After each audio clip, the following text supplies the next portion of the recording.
ओम अज्ञानतिमिरान्धस्य ज्ञानाञ्जनशलाकया चक्षुरुन्मीलितं येन तस्मै श्रीगुरवे नमः। श्रीचैतन्यमनोभीष्टं स्थापितं येन भूतले स्वयं रूप कदा मह्यं ददाति स्वपदान्तिकम्।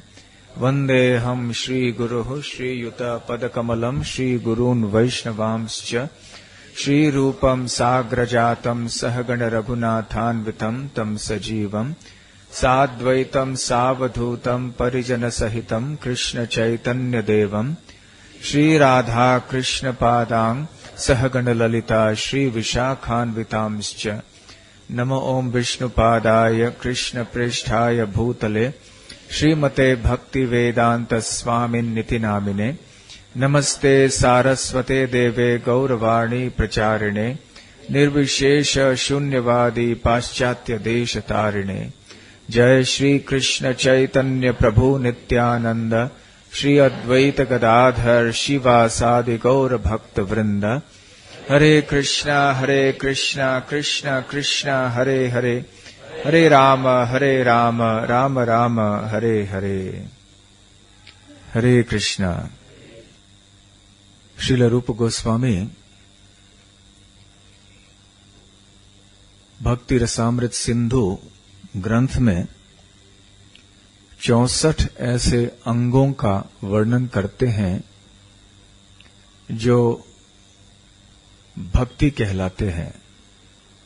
साधन भक्ति, जिस साधन भक्ति को करने से साध्य भक्ति, भक्ति की सिद्ध अवस्था को प्राप्त की जा सकती है। भक्ति में परिपूर्णता यदि हमें प्राप्त करना है तो हमें इन साधन भक्ति के विभिन्न अंगों का पालन दृढ़तापूर्वक अवश्य करना चाहिए। वैसे भक्तों के लिए भगवान श्री कृष्ण के पवित्र नामों का उच्चारण करना, नाम जप और नाम कीर्तन, ये सबसे प्रमुख साधना है। परंतु अन्य जितने भी अंग हैं जिनका वर्णन श्रील रूप गोस्वामी ने किया है, ये भी महत्वपूर्ण है, क्योंकि ये हमारे नाम जप और नाम कीर्तन में सहायता करते हैं।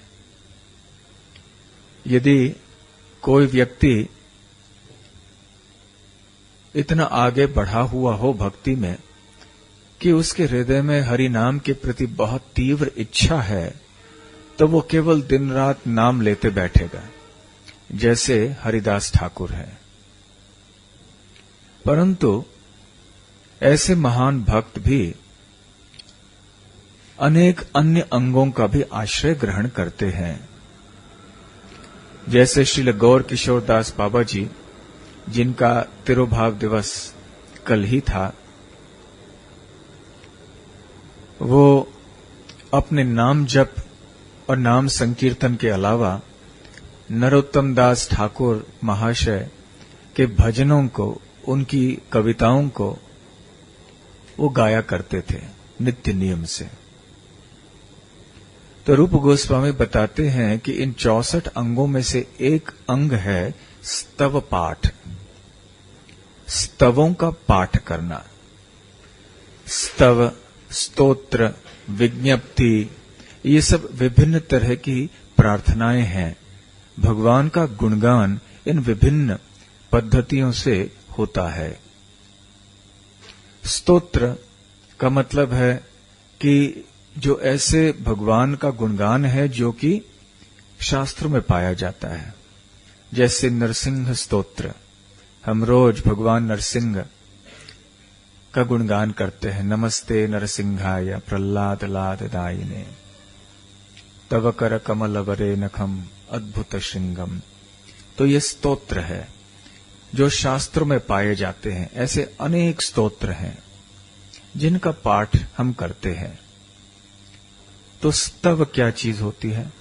स्तव भी भगवान का ही गुणगान होता है और ये भी शास्त्र में पाए जा सकते हैं परंतु विशेष करके स्तव वो गुणगान है भगवान का जो महान भक्त अपने हृदय की भावना को व्यक्त करने के लिए करते हैं। जब महान भक्त भगवान का गुणगान करते हैं तो उनका भाव प्रकट हो जाता है, उनका प्रेम प्रकट हो जाता है भगवान के प्रति। तो जब हम इन स्तवों को, इन प्रार्थनाओं को हम गाते हैं तो हमें भी बहुत लाभ मिलता है। श्रील प्रभुपाद जी समझाते हैं कि श्रीमद् भागवत ग्रंथ में सैकड़ों ऐसे स्तव हैं। आपने अवश्य इन कई स्तवों को सुना होगा। जैसे कुंती महारानी की प्रार्थनाएं हैं, ये स्तव है। कुंती महारानी अपनी भावपूर्ण, भक्तिपूर्ण प्रार्थना अर्पण कर रही हैं भगवान श्री कृष्ण को। और जब हम कुंती महारानी की प्रार्थनाएं हम सुनते हैं और पढ़ते हैं और पाठ करते हैं तो अवश्य हमें पता चलता है कि कुंती महारानी का क्या भाव था, कितनी तीव्र भक्ति उनकी थी। ठीक उसी प्रकार से प्रहलाद महाराज की प्रार्थनाएं भगवान नरसिंह देव के प्रति, ये भी बहुत ही भक्तिपूर्ण, भावपूर्ण रूप से प्रहलाद महाराज कहते हैं।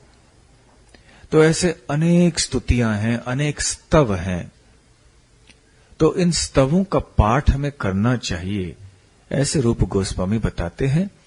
और श्रील प्रभुपाद कहते हैं कि भक्त को चाहिए कि वो ऐसे कोई स्तवों को चुने और उनका पाठ रोज करे। अभी हम लोग मंदिर में रोज अनेक स्तवों का पाठ करते हैं, सुबह के कार्यक्रम से, मंगल आरती से लेकर रात तक। ये एक नित्य अभ्यास है भक्तों का। और साथ साथ में भक्त नाम संकीर्तन तो करते ही हैं और अन्य जो भक्ति के अंग हैं उनका पालन भी करते हैं, लेकिन स्तवों का पाठ अवश्य होता है। और ऐसे विशेष समय में, जैसे कि कार्तिक महीना है, इसमें अनेक स्तवों के पाठ के लिए आदेश दिया गया है शास्त्रों में। जैसे कि पद्म पुराण में ये इस कार्तिक महीने में दामोदराष्टकम प्रार्थना गाने के लिए कहा गया है भक्तों को। ये सत्यव्रत मुनि की रचना है। उन्होंने नारद जी और शौनक ऋषि को ये भगवान की स्तुति सुनाई थी। और विशेष करके इस महीने में, जो दामोदर महीना है, इसमें ये स्तुति गानी चाहिए। कितना भावपूर्ण और भक्तिपूर्ण है इनका ये गीत। जब हम दामोदर अष्टकम गाते हैं और इसके अर्थ को हम जानने का प्रयास करते हैं, इसके ऊपर चिंतन मनन करते हैं, तो हमारे अंदर भी भक्ति भावना जागृत होती है। तो स्तुति पाठ हमारे लिए भक्ति को जागृत करने के लिए बहुत महत्वपूर्ण है और वो नाम संकीर्तन के साथ साथ सहायक एक साधन है, अंग है। और उसी प्रकार से गोपी गीत जो इस महीने में वृंदावन में गाया जाता है अनेक जगह, हालांकि हमारे संस्था में सब जगह तो नहीं गाया जाता, फिर भी वृंदावन में ऐसे गाया जाता है। जैसा कि आप जानते हैं, भगवान श्री कृष्ण के भक्त अनेक हैं। भगवान के धाम में भी अनगिनत भगवान के भक्त हैं और भौतिक सृष्टि में अनंत कोटि ब्रह्मांड हैं और हर एक ब्रह्मांड में भी अनगिनत भक्त हैं भगवान के।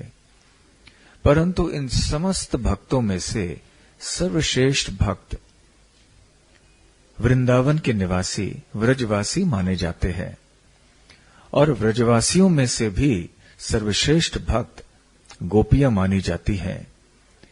तो गोपियां जब स्तुति करती हैं या अपने भाव को, अपने भक्ति को व्यक्त करती हैं, तो उन प्रार्थनाओं को, उन स्तुतियों को सुनना हमारे लिए अवश्य बहुत लाभदायक होगा। गोपियों ने अनेक प्रार्थनाएं गाई हैं बहुत स्तुति उन्होंने की है भगवान श्री कृष्ण की। उनमें से ये गोपी गीत जो हम अभी भीष्म पंचक में गाते हैं हर शाम को, ये बहुत महत्वपूर्ण है। इससे हम समझ सकते हैं कि गोपियों के हृदय में भगवान के प्रति कैसी भावना थी। तो ऐसे अनेक प्रार्थनाएं हैं। श्रील प्रभुपाद जी कहते हैं ब्रह्म संहिता, हमें ब्रह्म संहिता का पाठ भी करना चाहिए, जिसमें ब्रह्मा जी अपने भक्ति भाव को व्यक्त करते हैं और भगवान का गुणगान करते हैं। तो प्रभुपाद जी ये भी कहते हैं कि हमारी प्रमुख प्रार्थना तो हरे कृष्ण महामंत्र है। तो कोई और प्रार्थना भले हम नहीं गाएं, कम से कम हरे कृष्ण महामंत्र तो गाएं। वैसे स्कंद पुराण में कहा गया है कि जो व्यक्ति भगवान का गुणगान करता है इन स्तवों के माध्यम से, तो देवतागण भी ऐसे व्यक्ति की पूजा करते हैं। वैसे दुनिया में देखा जाता है कि लोग भगवान की उपासना, भगवान की भक्ति को छोड़कर देवी देवताओं की उपासना में लगे रहते हैं। परंतु स्कंद पुराण के इस श्लोक से हम ये कह सकते हैं कि जिनकी उपासना सारे दुनिया करती है कोई भौतिक लाभ की लालसा से, ऐसे देवताएं वो ऐसे भक्त की उपासना करते हैं जो कि भगवान का स्तव पाठ करता है। तो भगवान का स्तव पाठ करना कितना महत्वपूर्ण है। नरसिंह पुराण में भी ऐसे ही कहा गया है कि जब हम भगवान के श्री विग्रह के सामने आते हैं तो हमें कोई स्तुति कहनी चाहिए, कुछ स्तव पाठ करना चाहिए, कुछ ऐसे महत्वपूर्ण महत्वपूर्ण स्तुतियों का उच्चारण करना चाहिए। हमें शायद नहीं आता होगा कैसे प्रार्थना करना भगवान के सामने आके, हमें पता नहीं होता क्या बोलेंगे, क्या प्रार्थना करनी चाहिए, क्या स्तुति करनी चाहिए। तो हमें सीख लेना चाहिए पूर्ववर्ती आचार्यों के, जैसे ब्रह्मा जी हैं तो ब्रह्म संहिता के कोई श्लोक हम बोल सकते हैं। तो ऐसे एक प्रथा है। और जब प्रसिद्ध मंदिरों में जाते हैं, जैसे जगन्नाथ मंदिर, आप जाके यदि जगन्नाथ भगवान के सामने खड़े हो जाएं तो आपके पास में अवश्य कोई न कोई आएंगे जो उच्चारण कर रहे होंगे कोई न कोई प्रार्थना, स्तुति, चाहे जयदेव गोस्वामी की गीत गोविंद बोल रहे होंगे या कोई श्रीमद् भागवत से कोई स्तुति पाठ कर रहे होंगे। तो ये हमारी भक्ति की संस्कृति है, बल्कि ये वैदिक सभ्यता है। हर एक व्यक्ति को सिखाया जाता था, पढ़ाया जाता था, बचपन से ही इन स्तवों को पढ़ाया जाता था। तो हमारे भक्त समाज में भी बच्चों को बचपन से ही इन प्रार्थनाओं को पढ़ाना चाहिए, सिखाना चाहिए, ताकि उनको कंठस्थ हो जाए। भले इन स्तवों का अर्थ उन्हें पता हो या न हो, लेकिन जब बड़े हो जाएंगे तब उनको इसका मतलब समझ में आएगा, और तब तक तो कंठस्थ हो चुका है, इसलिए बड़े आसानी से वो स्तव पाठ कर पाएंगे और रसमय उनका स्तव पाठ होगा, क्योंकि अब कंठस्थ भी है और उसका अर्थ भी जान चुके हैं भक्तों के संग में आके श्रवण करने के कारण। तो स्तव पाठ ये इसलिए भी महत्वपूर्ण है कि इसमें ये शक्ति है स्तवों में कि हमारे हृदय में जो एक भक्ति है उसको जागृत करे, क्योंकि हम इन स्तवों के माध्यम से उन भक्तों की कृपा भी प्राप्त कर रहे हैं और साथ साथ भगवान की कृपा भी प्राप्त कर रहे हैं। और हां, एक और महत्वपूर्ण कारण भी है स्तव पाठ करने के लिए, और श्रील प्रभुपाद जी ये गजेंद्र की लीला के संदर्भ में कहते हैं। आपने गजेंद्र का नाम सुना होगा। वो हाथियों का राजा था, बहुत शक्तिशाली राजा, और उसकी प्रजा में अनेक हाथियां थे। उनको लेकर वो इधर उधर घूमता रहता था और रमण किया करता था। एक बार ऐसे हुआ कि जब वो एक सरोवर में आया जलपान करने के लिए और जल में क्रीड़ा करने के लिए, तो उस जल में एक मगरमच्छ रहा करता था और उस मगरमच्छ ने गजेंद्र के पैर पकड़ लिए। जब पैर पकड़ लिया तो गजेंद्र, ये तो बहुत शक्तिशाली था, ये कोई साधारण पशु तो नहीं था, हाथी था, और वो भी साधारण हाथी नहीं, हाथियों का राजा, और वो भी इस पृथ्वीलोक में नहीं, ऊपरी लोकों में, तो बहुत ही शक्तिशाली था। लेकिन मगरमच्छ भी उतना ही शक्तिशाली था। तो दोनों के बीच में युद्ध होने लगा और बाकी जो हाथी थे उन्होंने देखा और तुरंत पानी के बाहर निकल गए। वो मदद नहीं कर पा रहे थे गजेंद्र का। गजेंद्र और ये मगरमच्छ दोनों की शक्ति बराबर की रही। कभी गजेंद्र मगरमच्छ को पानी के बाहर खींच के ले आते जमीन के ऊपर, लेकिन फिर से मगरमच्छ गजेंद्र को पानी के अंदर फिर से खींच के ले आते, आधा बाहर आधा अंदर, और कभी पानी के अंदर। तो ऐसे काफी समय तक, ऐसे बताया जाता कि 1000 वर्षों तक ये युद्ध चला और दोनों ही इतने शक्तिशाली थे कि दोनों ही थक नहीं रहे थे, दोनों की शक्ति इतनी ज्यादा थी। परंतु श्रील प्रभुपाद समझाते हैं कि अंततः हाथी ये जमीन का प्राणी है और मगरमच्छ ये पानी का प्राणी है। तो पानी के अंदर जो पशु रहता है वो पानी के अंदर शक्तिशाली अधिक होगा, और जो जमीन के ऊपर रहने वाला प्राणी है वो जमीन के ऊपर ज्यादा शक्तिशाली रहेगा। यदि यह युद्ध जमीन के ऊपर हुआ होता तो स्वाभाविक है कि गजेंद्र की जीत हो गई होती, परंतु ये युद्ध पानी के भीतर चल रहा था, जो कि उस मगरमच्छ का स्थान था।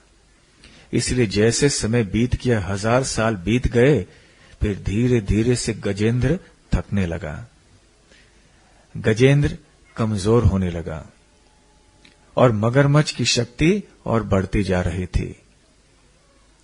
तो इस समय गजेंद्र ने सोचा कि मैं अब निस्सहाय हूं, मेरे साथी, मेरी जो प्रजा है, हाथी समाज है, इतनी शक्तिशाली है, लेकिन ये सब यहां जमीन पर इस नदी के सरोवर के तट पर खड़े हैं, सब रो रहे हैं, लेकिन कोई मुझे मदद नहीं कर पा रहा है।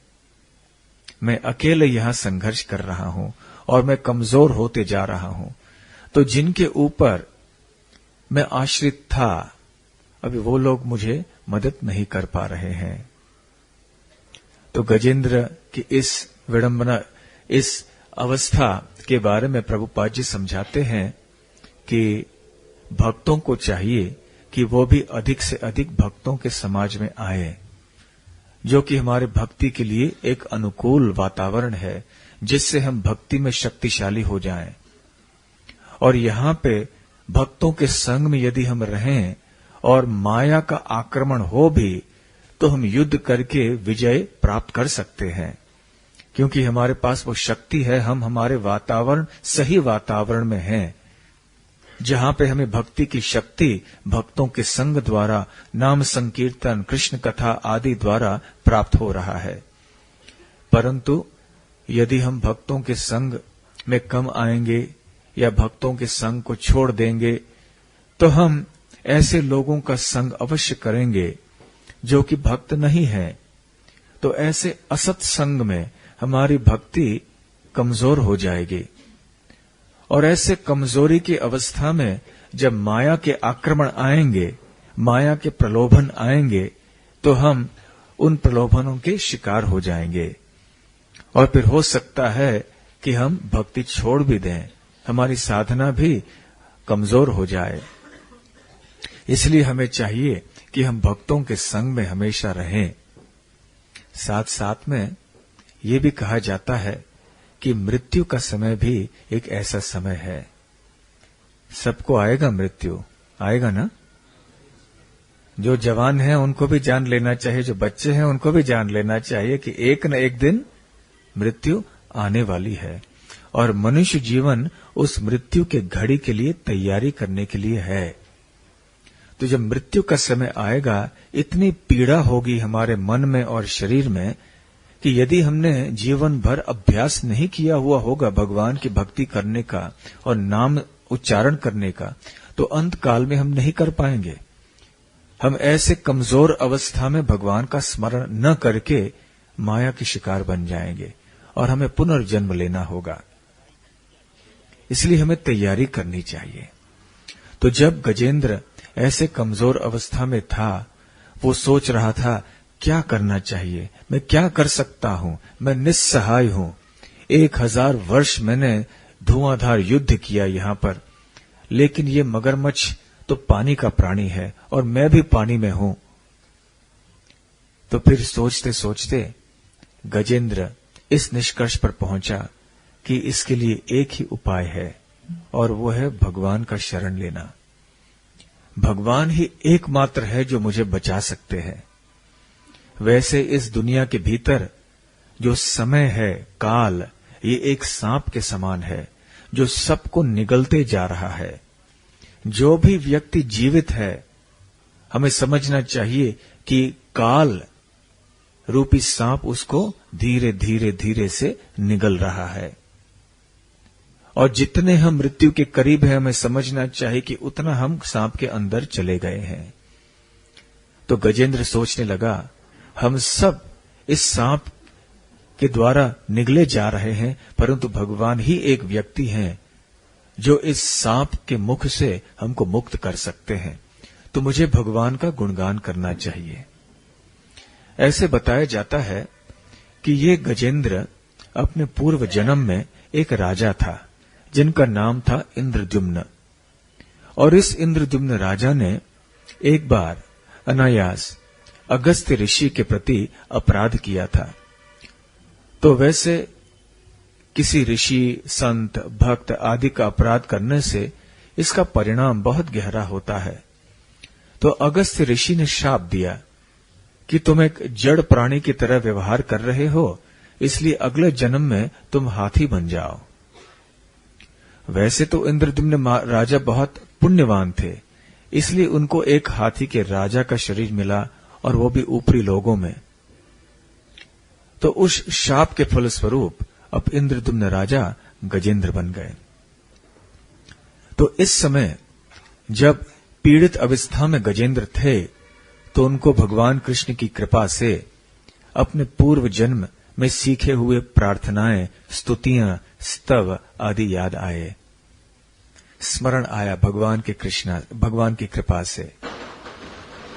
भगवद गीता में भगवान श्री कृष्ण कहते हैं, तत्र तम बुद्धि संयोगम लभते पौर्वदेहिकम यततो च ततो भूयः संसिद्धौ कुरु नंदना पूर्वाभ्यासेन तेनैव ह्रियते ह्यवशोऽपि सः। वो कहते हैं कि जैसे हमने पूर्व जन्मों में भगवान की भक्ति की, इस भक्ति योग का अभ्यास किया था, इसका अनुशीलन किया था, वैसे वैसे हमारी चेतना बनती है। और फिर पुनर्जन्म जब होता है, तो उस जन्म में जहां से हमने भक्ति छोड़ी थी, वहीं से हम पुनः प्रारंभ करते हैं। तो ये भगवान की कृपा से जो प्रार्थनाएं की थी गजेंद्र ने, उनको याद आ गई और उन्हीं प्रार्थनाओं को वो दोबारा कहने लगे, उन स्तोत्र पाठ करने लगे। तो ये प्रार्थना भी श्रीमद् भागवत में बहुत प्रसिद्ध है।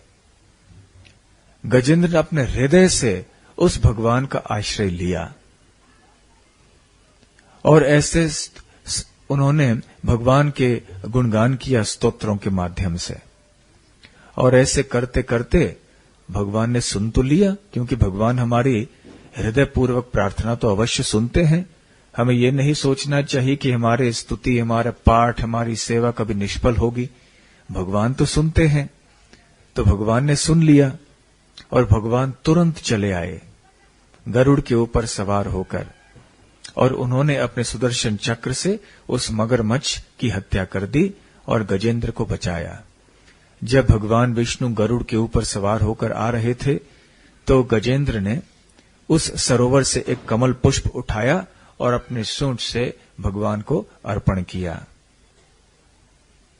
हाँ, भले हमें पूर्व जन्म में की हुई भक्ति याद नहीं आए अभी, परंतु प्रभुपाद जी कहते हैं कि वो जो एक वृत्ति है हमारी भगवान का शरण लेने के लिए, वो हमें काम आएगी।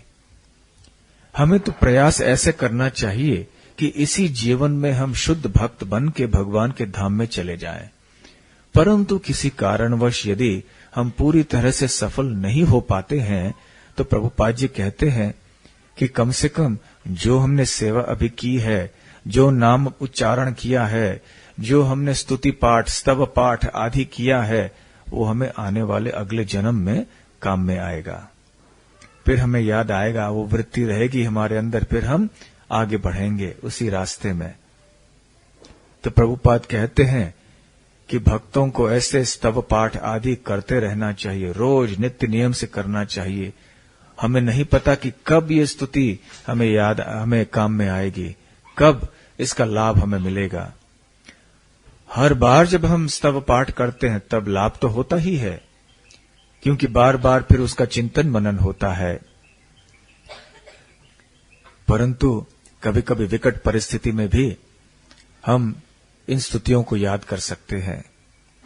जब हमारे जीवन में कोई दुर्घटना होती है या कोई विकट परिस्थिति आती है, तो हम भगवान का नाम ले सकते हैं और भगवान के सामने बैठ के हम स्तव पाठ कर सकते हैं, भगवान की कृपा की याचना कर सकते हैं, और हम देखेंगे कि तुरंत हमारे हृदय में एक शांति आती है, दुख से राहत मिल जाता है। तो हमें अभ्यास करना चाहिए। दुख से बाहर निकलने का सही रास्ता यही है, भगवान के नाम का आश्रय लेना, भगवान की स्तुतियों का आश्रय लेना, भगवान के सुंदर रूप और गुणों का आश्रय लेना, भक्तों का आश्रय लेना। ऐसे करने से इस दुख भरे जगत में रहते हुए भी हम दुखों से परे हो सकते हैं। हमें ये नहीं सोचना चाहिए कि हम अभी भक्त हो गए हैं तो अभी हमारे जीवन में कोई कष्ट नहीं आएगा, हम सुखी हो जाएंगे। ऐसा नहीं है। जब तक ये भौतिक शरीर हमारे पास है, जब तक हम ये भौतिक दुनिया में हैं, एक के बाद एक तरह तरह की विपत्तियां हमारे जीवन में आएंगी।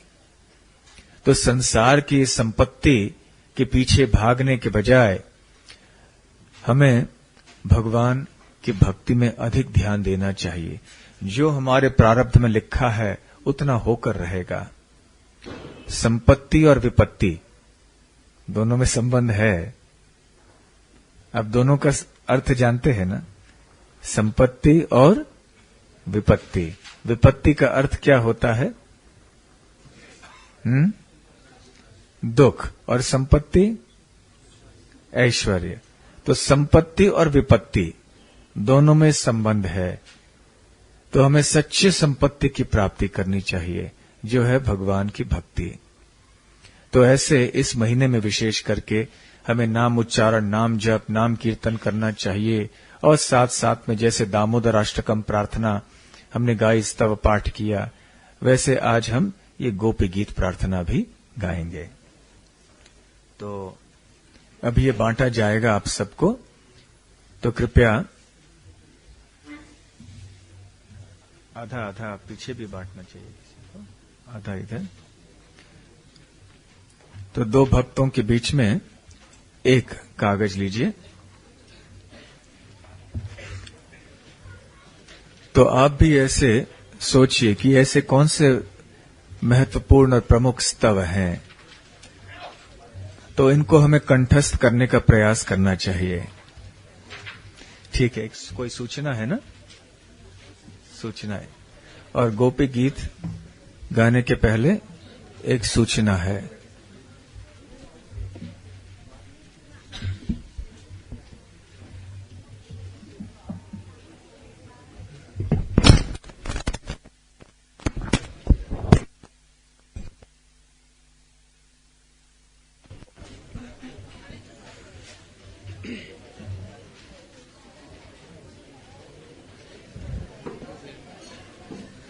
हरे कृष्ण, हरे कृष्ण, हरे Krishna. I think when the darshan opens, then they can come. Those who have not offered lamp can come and offer lamp. और लेकिन दर्शन ब्लॉक हो जाएगा ना? हाँ, ठीक है। ठीक ठीक ओके बता देता हूँ अगर आप ऑफर करना चाहते हैं तो कल 7 लेकिन हाँ 7 बजे आ जाए। हरे कृष्णा। भक्तों से विनती है कि कृपया शांति बनाए रखें। तो हम यहाँ आप सबका धन्यवाद देना चाहेंगे कि आप इतनी बड़ी संख्या में यहाँ पर उपस्थित हैं और इस कार्यक्रम का लाभ उठा रहे हैं। जो भक्त थोड़ा देरी से आ रहे हैं उनसे विनती है कि अगर आप 7 बजे यहाँ मंदिर में आ जाएंगे तो कार्तिक के अभी जो 3 दिन बचे हैं तो उसमें आप भगवान को दीप अर्पण कर सकते हैं। दीप अर्पण करने का समय 7 बजे से 7:25 तक रहता है। तो कृपया कल समय पर आ जाएं तो ताकि भगवान दामोदर को अपना दीप अर्पण कर सकेंगे। और जैसा कि आपको मालूम है कि यहाँ पर मंदिर में काफी सेवाएं चलती रहती हैं और 2 सप्ताह पहले हमने कुछ सूचनाएं दी थी और इसमें काफी भक्तों ने अपने प्रयास शुरू कर दिए हैं कि वो सुदामा सेवा या अन्य सेवा में जो हम लोग हर महीने जो भक्त लोग राशि अपनी लक्ष्मी सेवा करते हैं उसके मेंबर्स बना रहे हैं। तो हमें कुछ अच्छा प्रतिसाद भी मिला है 2-3 सत्संग मंडल के सदस्यों के द्वारा। तो जो भक्त अभी इस प्रयास में नहीं जुटे हैं उनसे विनती है कि ये इस महीने के जो बाकी बचे हुए दिन हैं उसमें अपना प्रयास जरा ज्यादा जोर से करें ताकि हम लोग ज्यादा से ज्यादा मेंबर्स बना सके और लोगों को भगवान के प्रति एक अपनी सेवा अर्पित कर सके। और विशेष धन्यवाद देना चाहते हैं इस ग्रेस गोलोकचंद प्रभु का जिन्होंने आज का प्रसाद स्पॉन्सर किया है। तो हम 3 बार जोर से हरि बोल बोलकर उनका धन्यवाद देना चाहेंगे। हरि बोल, हरि बोल, हरि बोल। और मंदिर की तरफ से एक छोटी सी भेंट है उसे स्वीकार करने के लिए विनती करते हैं। और अगर आप में से ये 3 दिन का कोई कार्यक्रम स्पॉन्सर करना चाहता है तो पीछे भक्ति विनोद प्रभु बैठे हैं उनसे आप संपर्क कर सकते हैं।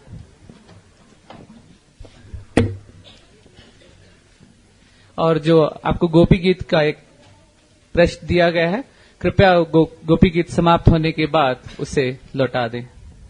धन्यवाद। हरे कृष्णा। गोप्योचुः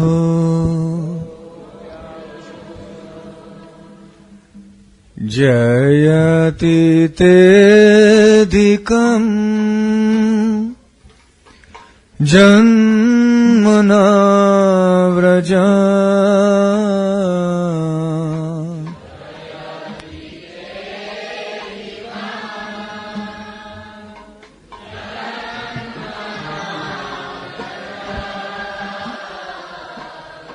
श्रयत इंदिरा शश्वदत्र हि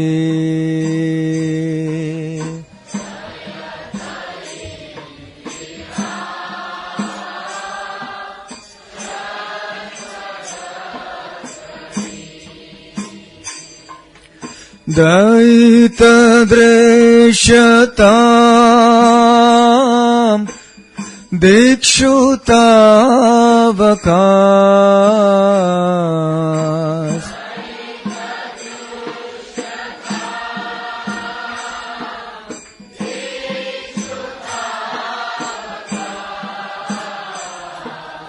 त्वयि धृतासवस्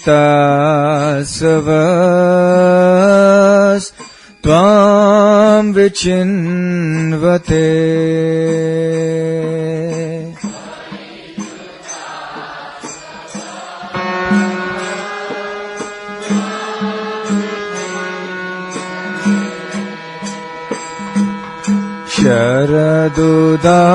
शरदुदाशये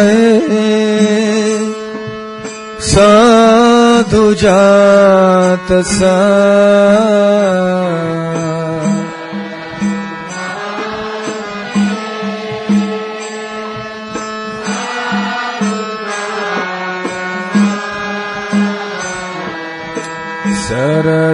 सरसिजोदर श्रीमुदान्वते मौषादृशा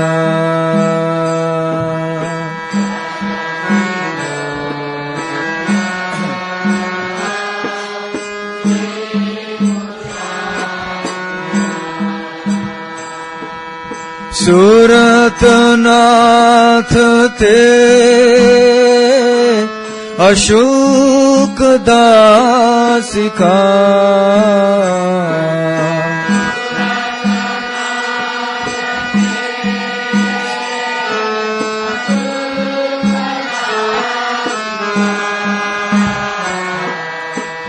वरदने घ्नतो नेह किं वधः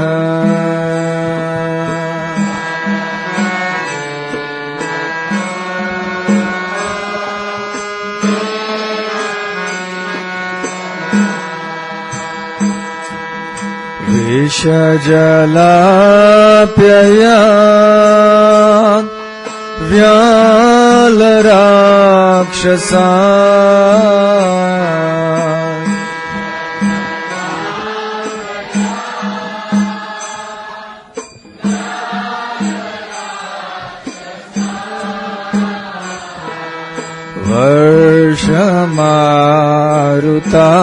वर्षमारुतात् वैद्युतानला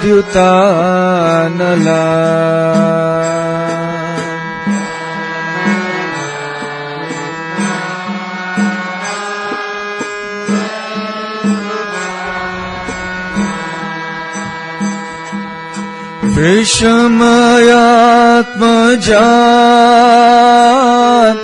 विश्वतो भया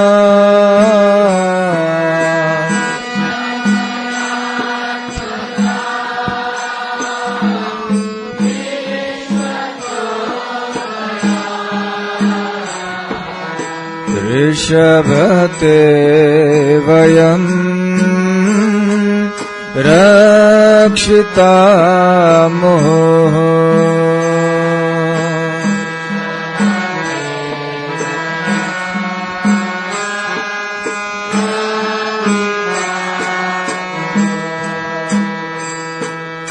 न खलु गोपिका नन्दनो भवान्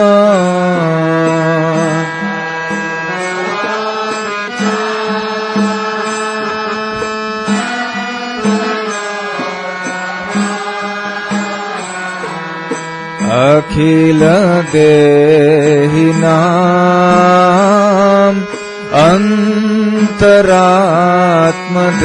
अन्तरात्मदृक्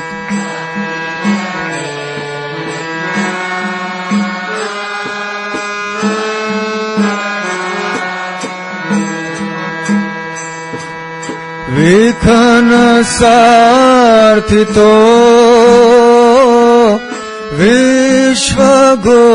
विश्वगुप्तये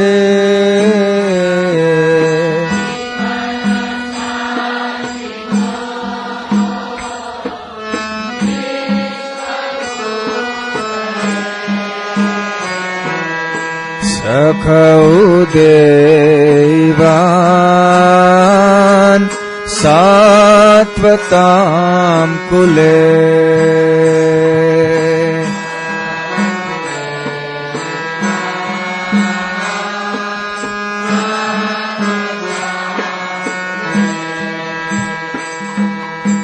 विरचिता भयम्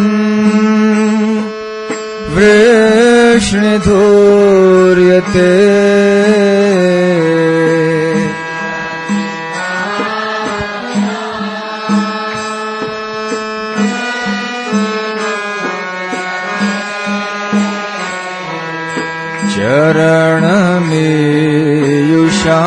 चरणमीयुषाम् संसृतेर्भया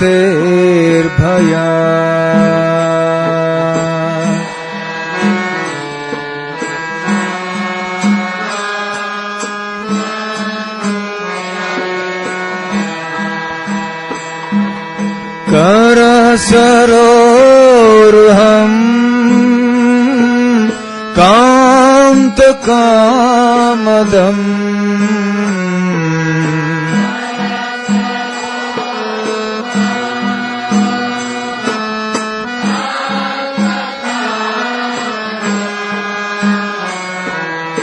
शिरसि देहि नः श्रीकरग्रहम्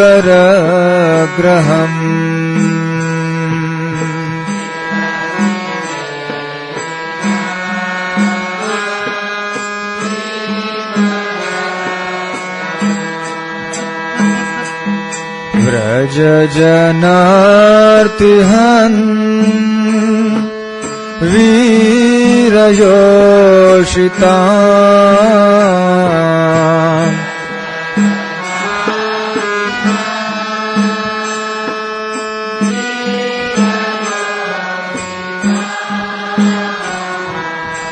निज जन स्मया ध्वंसन स्मिता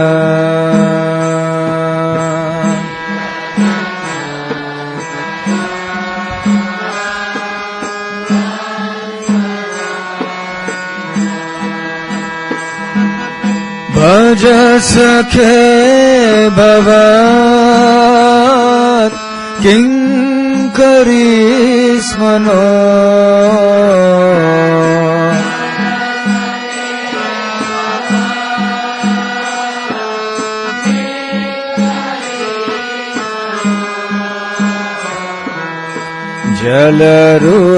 जलरुहाननम् चारुदर्शय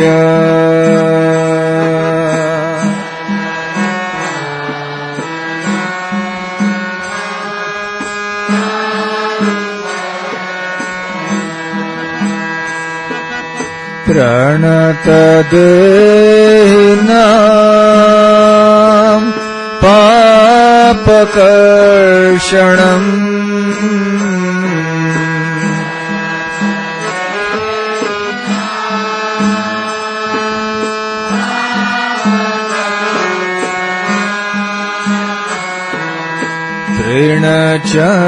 ऋणचरानुगम् श्रीनिकेतनम्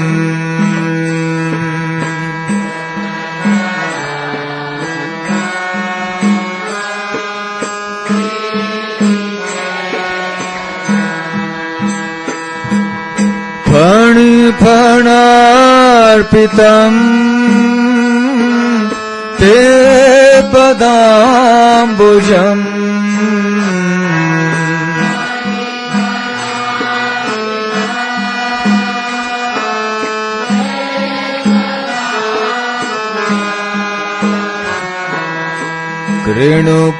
कृणुकुचेषु नः कृन्धिः क्षयम्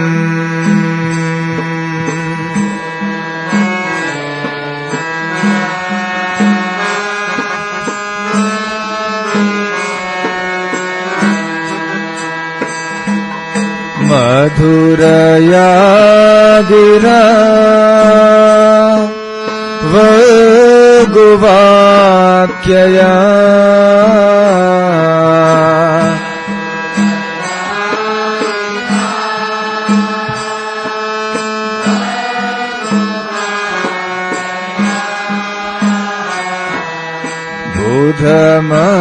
बुधमनोज्ञया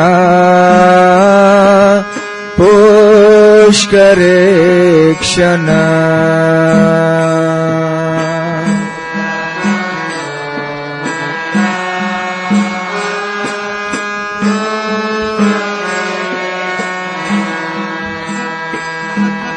विधि करीरिमा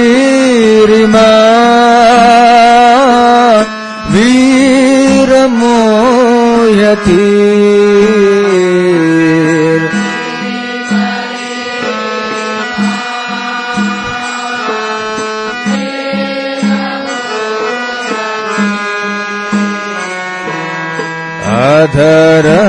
अधरसीधुना प्याययस्व नः।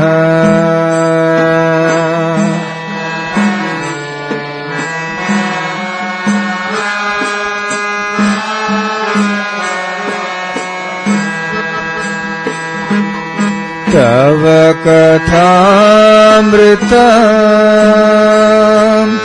तप्तजीवनम्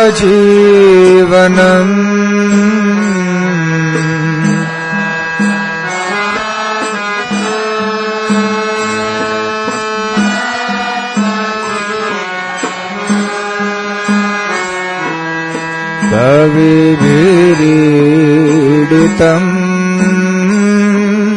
कल्मषापहम्।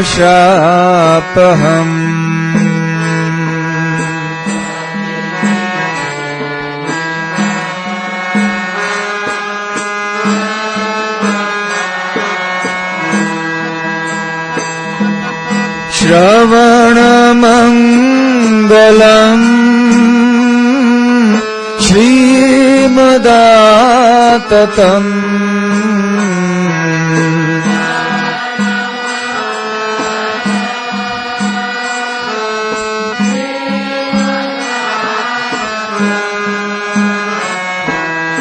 भुवि गृह्णन्ति ये भूरिदा जनाः।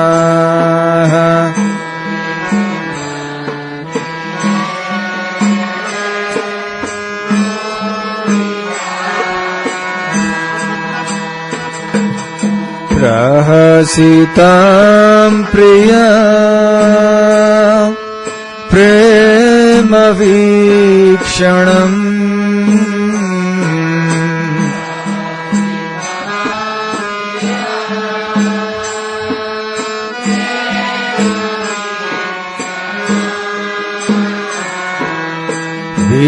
विहरणं च ते ध्यानमङ्गलम्।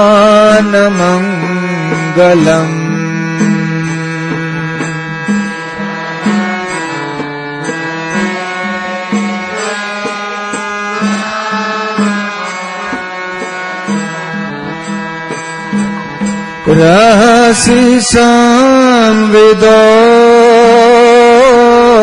या हृदि स्पृशः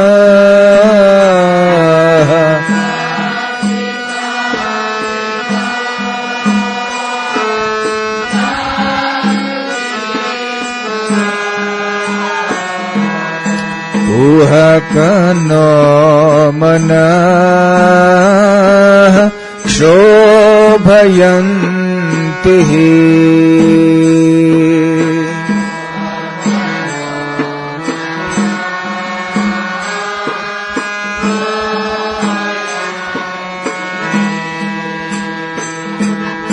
चलसि यद्व्रजात् चारयन् पशून्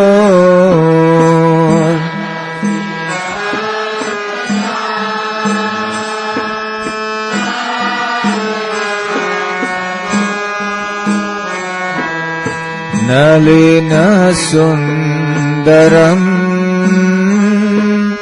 नाथ ते पदम्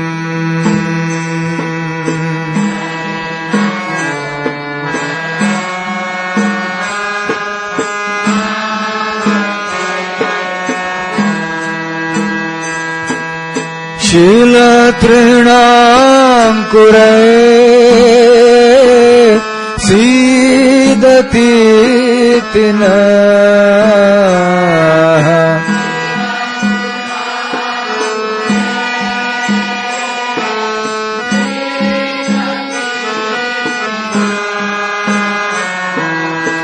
कलिलता मनः कान्त गच्छति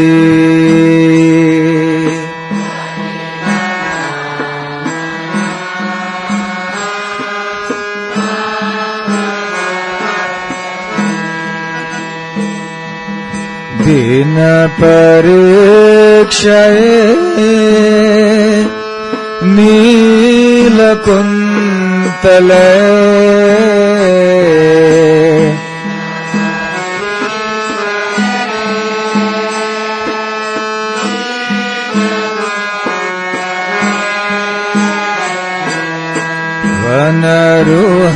वनरुहाननम्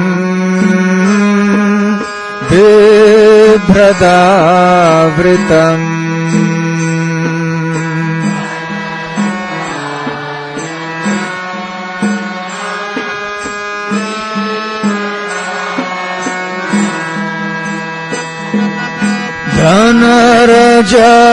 धनरजस्वलम् दर्शयान्मोहो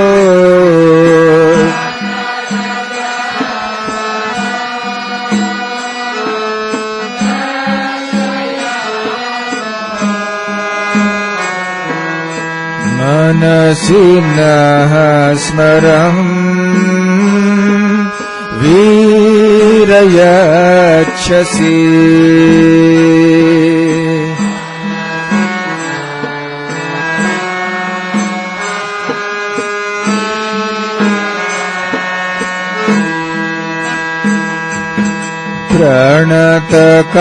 प्रणतकामदम् पद्मजार्चितम्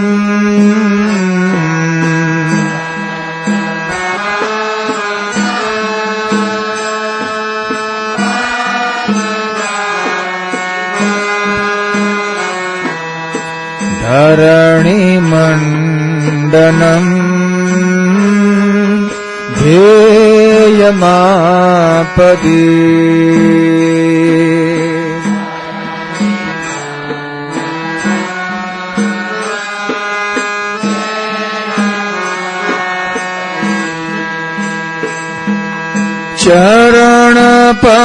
चरणपङ्कजम् शन्तमां च ते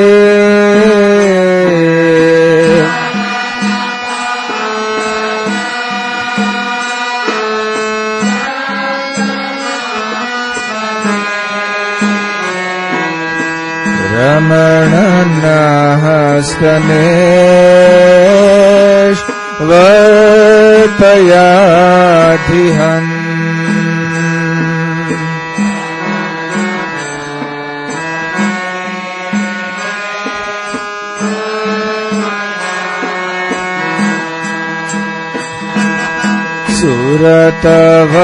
सुरतवर्धनम्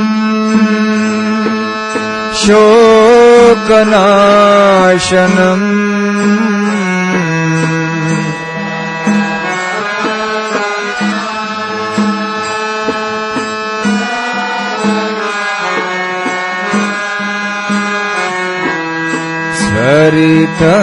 स्वरितवेणुना सुष्ठुचुम्बितम्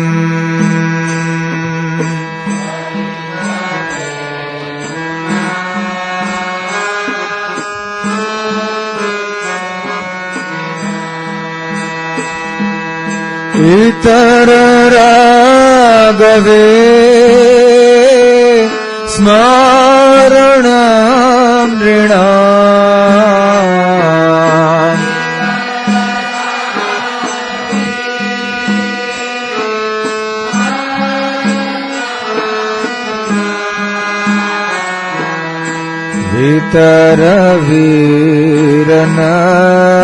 वितरवीरनस्ते धरामृतम्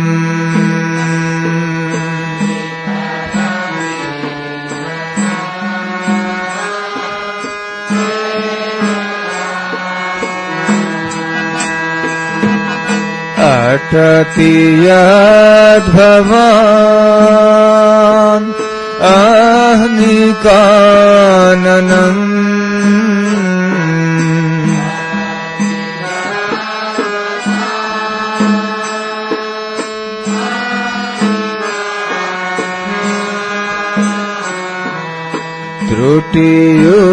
त्रुटियुगायते त्वामनुस्मरन् पश्यताम्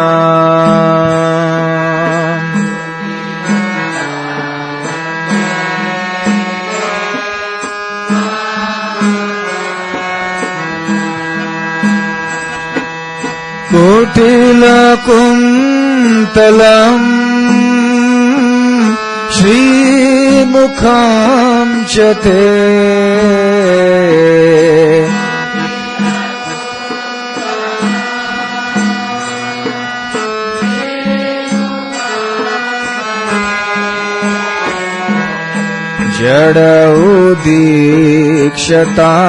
जडौदीक्षतान् पक्ष्मकृदृशा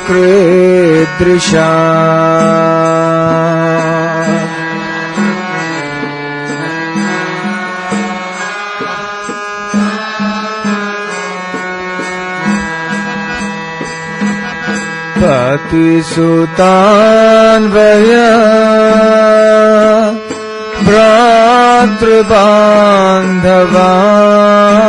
भ्रातृबान्धवान्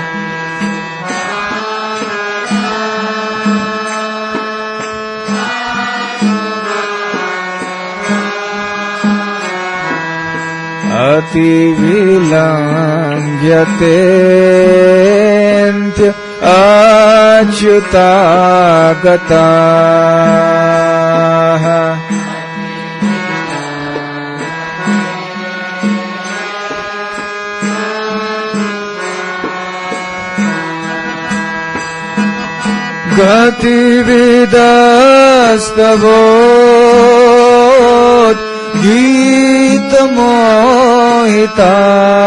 गतिविदस्तवोद्गीतमोहिताः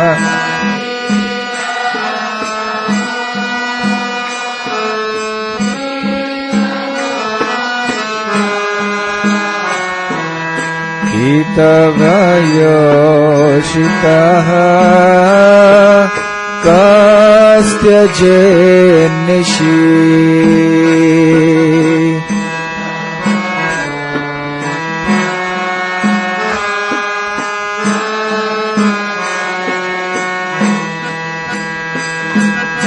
रहसि संविदाम्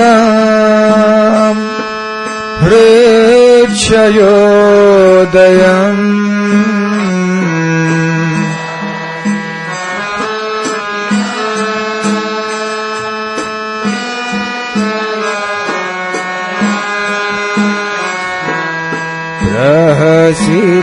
प्रहसिताननम्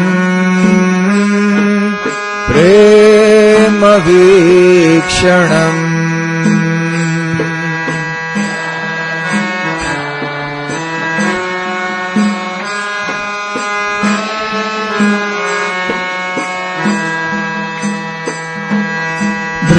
बृहदुरः श्रियो वीक्ष्य धाम ते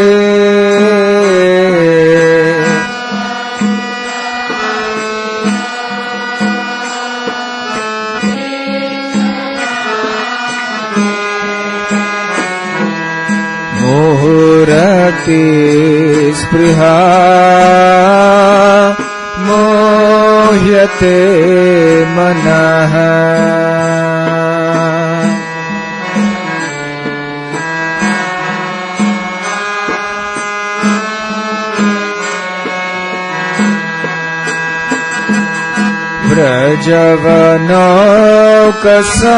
व्रजवनौकसाम् व्याप्तिरङ्गते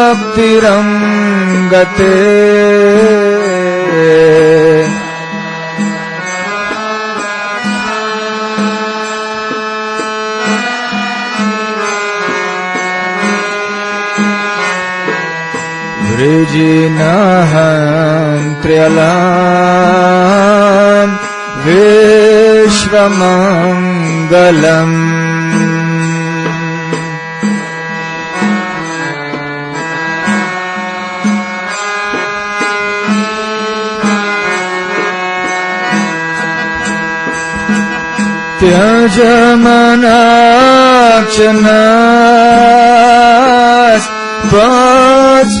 त्यजमनाक्षनास्पृहात्मना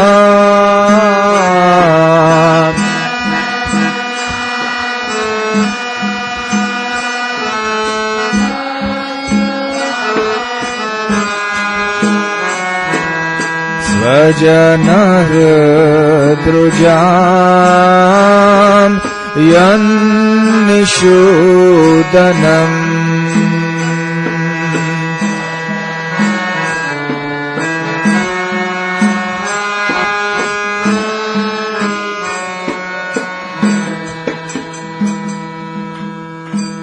यत्ते सुजातचरणाम् बुरुहं स्तनेषु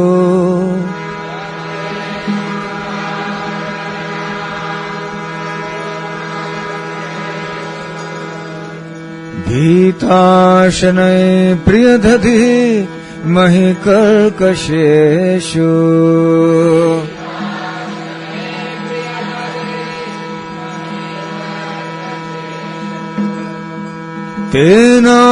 तेनाटवीमटसि तद् व्यथते न किं स्वेत्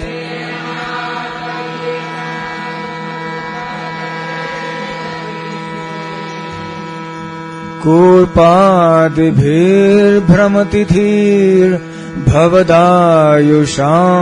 नः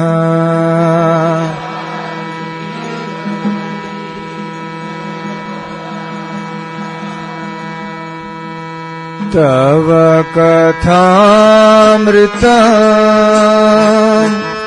तप्तजीवनम्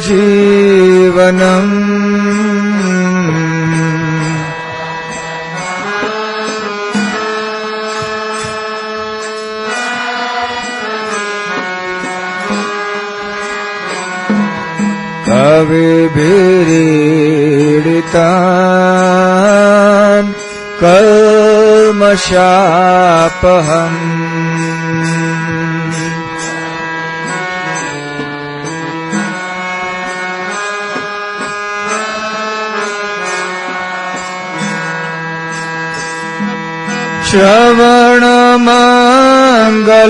श्रवणमङ्गलम् श्रीमदाततम्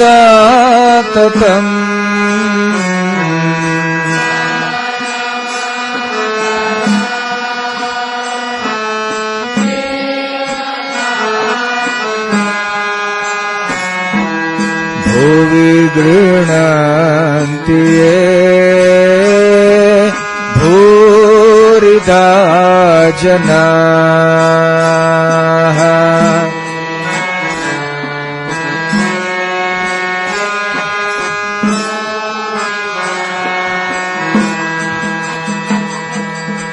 भूरिदा जनाः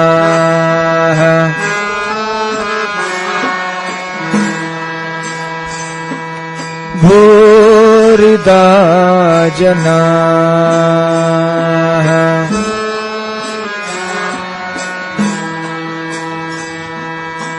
हरे कृष्ण हरे कृष्ण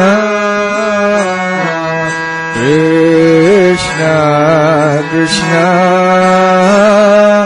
हरे हरे हरे राम हरे Ram Ram Ram Hare Hare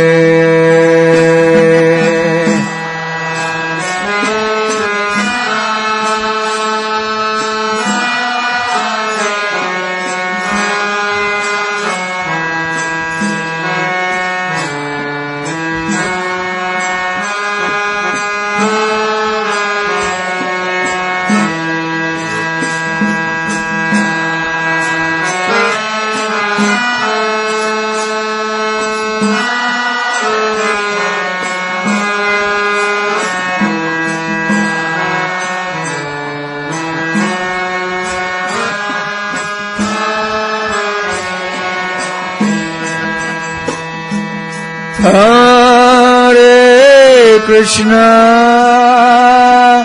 Hare Krishna, Krishna Krishna, Hare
Shri Shri Radha Gokulanand की जय, श्री वृंदावन धाम की जय, श्री कार्तिक मास की जय, निताय गौर प्रेमानंदे।